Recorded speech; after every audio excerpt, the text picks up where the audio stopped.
So, if you want to hear the audio of the charade, this is not Biden. This is not Biden trying his best to win the nomination. This is Biden tanking deliberately his campaign to give the baton the nomination. This is a relay race to the Democratic machine, to the ultimate conclusion that I predicted. It's now the H.A. Goodman prophecy. Okay? It's the prediction. It's the biggest political prediction of all time.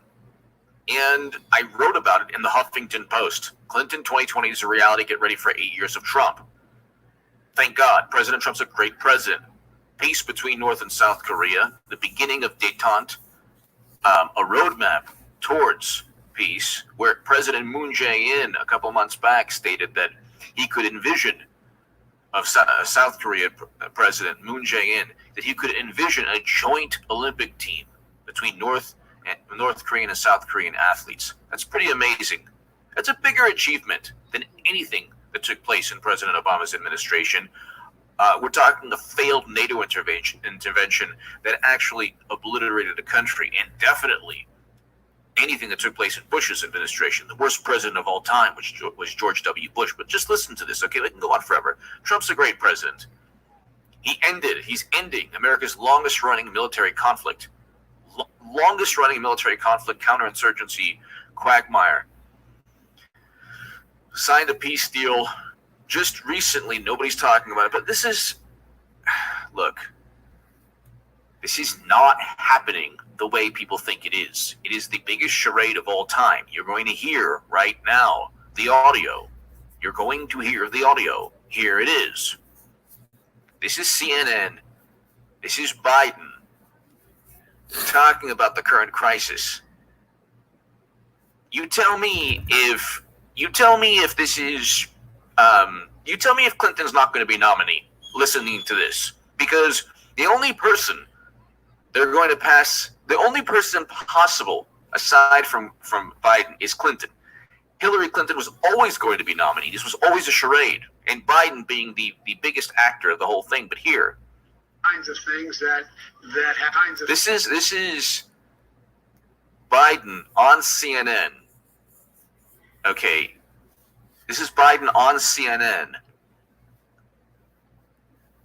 trying to talk about how FDR would have handled the current crisis, but just listen to how he explains himself. Google and Facebook are among the most profitable companies in the world, all from selling and exploiting your. This is part of the act, this entire act. But here, things that have to be done. There's during World War II, where Roosevelt came up with a thing that was totally different than he called the World War II. He had the War Production Board, kinds of. Is this the leader of the free world? Is this the person that's going to? You can say what you like about President Trump. Is this the person that even has a chance? Hillary Clinton I give her a 20% chance of defeating President Trump. I think President Trump has an 80% chance of defeating Clinton. She only lost by 77,000 votes. And that's with the Green Party. I voted Jill Stein. I'm voting Trump this election, obviously. Corrupt intelligence officials, he's going after them. President Trump is a great president. But listen to this again. Does this make any sense to you? That's because Biden is not going to be nominee. Aside from the assault allegation that is linked to a filing a criminal complaint. The filing of a criminal complaint. Nobody has filed a criminal complaint with the police department against President Trump or Kavanaugh. You know who did? Tara Reid. She filed a criminal complaint against Biden. That's because there's evidence there. That's because she's willing to go ahead and testify under oath. Nobody else would. But here, listen to this again. The things that have to be done. There's during World War II, where Roosevelt came up with a thing that was totally different than the he called it the World War II. He had the War Production Board. First of all, it's an act. The grandpa, the whole senile charade. It's an act. When he wants to, it's an act. The guy's not losing his mind, people. Don't even fall for that. Once you start falling for that, it's like that's part of the whole. Oh gosh, who do we have? No, the whole thing was set up. You know that song? Put me in, coach. I'm ready to play. Well, I mean, that's my ACL. Okay, call up Rodham, batting .245 with 17 errors as a shortstop. Yeah, Rodham. H. Rodham. The whole thing, first of all, oh my God, listen to this again and I'll explain. Kinds of things that have to be done. There's during World War II, where Roosevelt came up with a thing that was totally different than he called it the World War II. He had the War Production Board. Okay. I'm getting this from Joe Biden's latest rambling of words on CNN continues to not instill confidence for a Trump debate. So this is Town Hall, okay? This is a great article. Town Hall is not just a conservative, it might be more conservative leaning, but it's not it's a DC publication.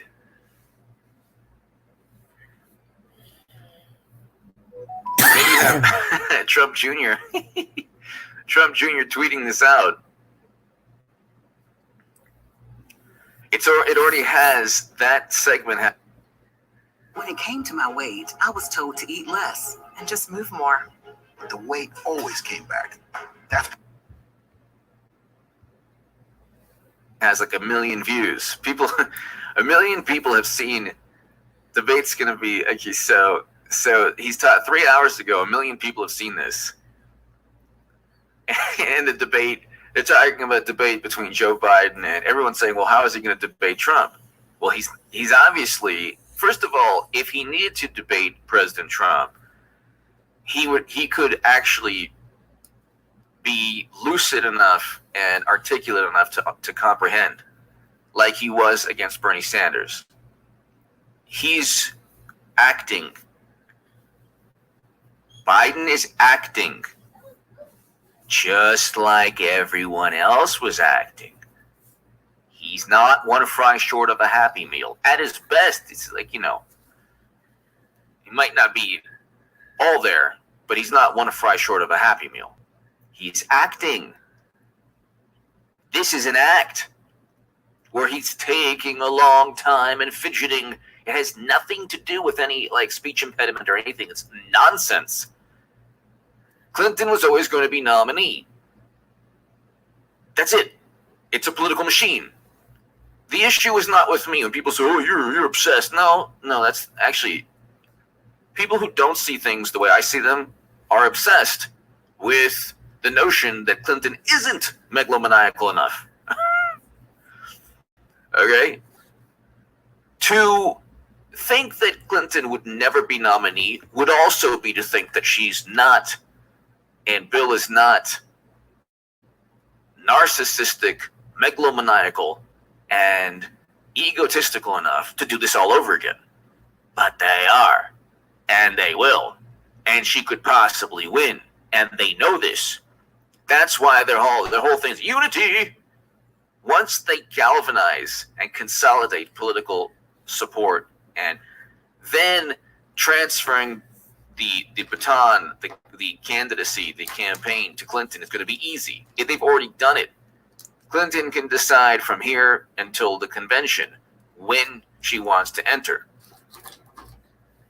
And she doesn't have to win one primary. Why? Because the pledged delegates are not legally bound, because it's a charade. The DNC fraud lawsuit already stated. The DNC lawyers already stated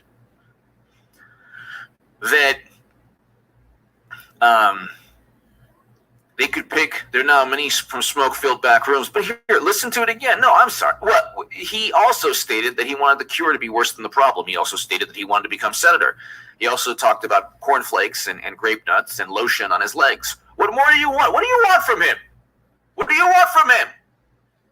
You want him to take off his clothes and jump into the reflecting pool and go skinny dipping? What do you want from the man?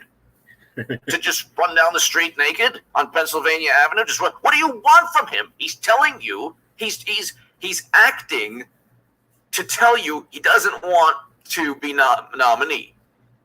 What more do you want from him? What more can he do? What do you want him to do? Like, get behind the wheel and, God forbid, like, what do you want him to do? What more has to happen for people to realize it's a charade? And like I said, he's not, this thing is not happening the way you think it is. It's not like, they're not stupid enough. They're not, when I call them imbeciles, they're more conniving than anything else and immoral. They know exactly what's going on. Everyone in Clinton's campaign, Biden's campaign is full of Clinton people. Clinton met with everyone running, including Biden. Aside from Bernie, but Bernie is there. He's an actor also. Don't get me started on Bernie Sanders. He's an actor also. There's a reason that Hollywood is obsessed with the Democratic Party and has sold their soul to the Democratic Party, because they're all actors. Biden's a better actor than most actors today. Listen to him. It's like, what more has to happen? Who knows? Maybe he will take his clothes off. Maybe that's what it'll take for people to believe me.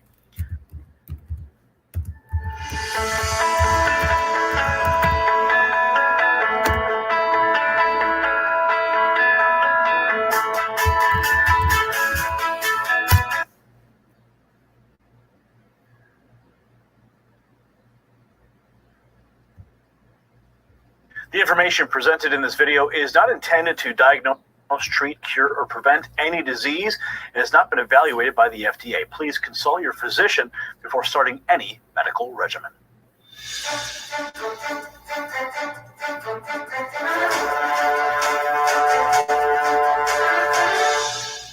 Oh yes, my friends, we have another exclusive interview for you today. One that you will need to share to the four corners of the earth, because we're going to be asking questions and bringing you information that the mainstream media is absolutely ignoring. An emergency doctor blasting Bill Gates, the fake pandemic numbers, now in question as the economy collapses. Rashid Buttar, he graduated from Washington University with a double major in biology and theology before attending medical school at the University of Osteopathic Medicine and Health Sciences College of Medicine and Surgery. He trained in general surgery and emergency medicine and served as brigade surgeon and director of emergency medicine while serving in the U.S. Army. He is a board-certified clinical mental toxicology and preventative medicine. He is board-eligible in emergency medicine and has achieved fellowship status in 3 separate medical societies. Today, he serves as the medical director for the Centers for Advanced Medicine with clinics in California and North Carolina. These clinics specialize in the needs of patients with immune dysfunctions and toxicity issues, usually manifesting in various conditions such as cancer, heart disease, and autism. And for over 20 years, he has been ranked as one of the top 50 doctors in the United States. His first book, The 9 Steps to Keep the Doctor Away, became a Wall Street Journal, USA Today, and Amazon bestseller, and is now an international best-selling book translated into multiple languages. Now this week, a video he made called out the fraud that is being perpetuated across the world by the World Health Organization, the CDC, Bill Gates, the deep state, the mainstream media. It went viral with millions of views worldwide. Doctor, welcome to the program. Thank you, Gary. Appreciate it. Now, 3 weeks ago, you called this a conspiracy. You called out the hysteria being perpetuated to scare the world population based on false data. Now, it was Jerome Adams this week, the Surgeon General, and the Trump administration who agreed with you when they announced that they had dropped the World Health Organization and the CDC model and are now working with real numbers. Okay, this is directly from the White House. This is the Office of the Press Secretary. Now, Tuesday, the White House putting out this press release demanding accountability from the World Health Organization and committed to investigating the response, the false claims, and the cover-up. So explain to our viewers what led you to this discovery and how the numbers never supported their claims. Well, Gary, basically, I have patients from all over the world, and patients were concerned about this, and they asked, and I put out in social media that, look, if you really want to know, I'll make a video about this. And I expected some people to respond. I had, 700-800 responses, just yes, please get us the information. So I asked the question, because you're hearing stuff about conspiracy.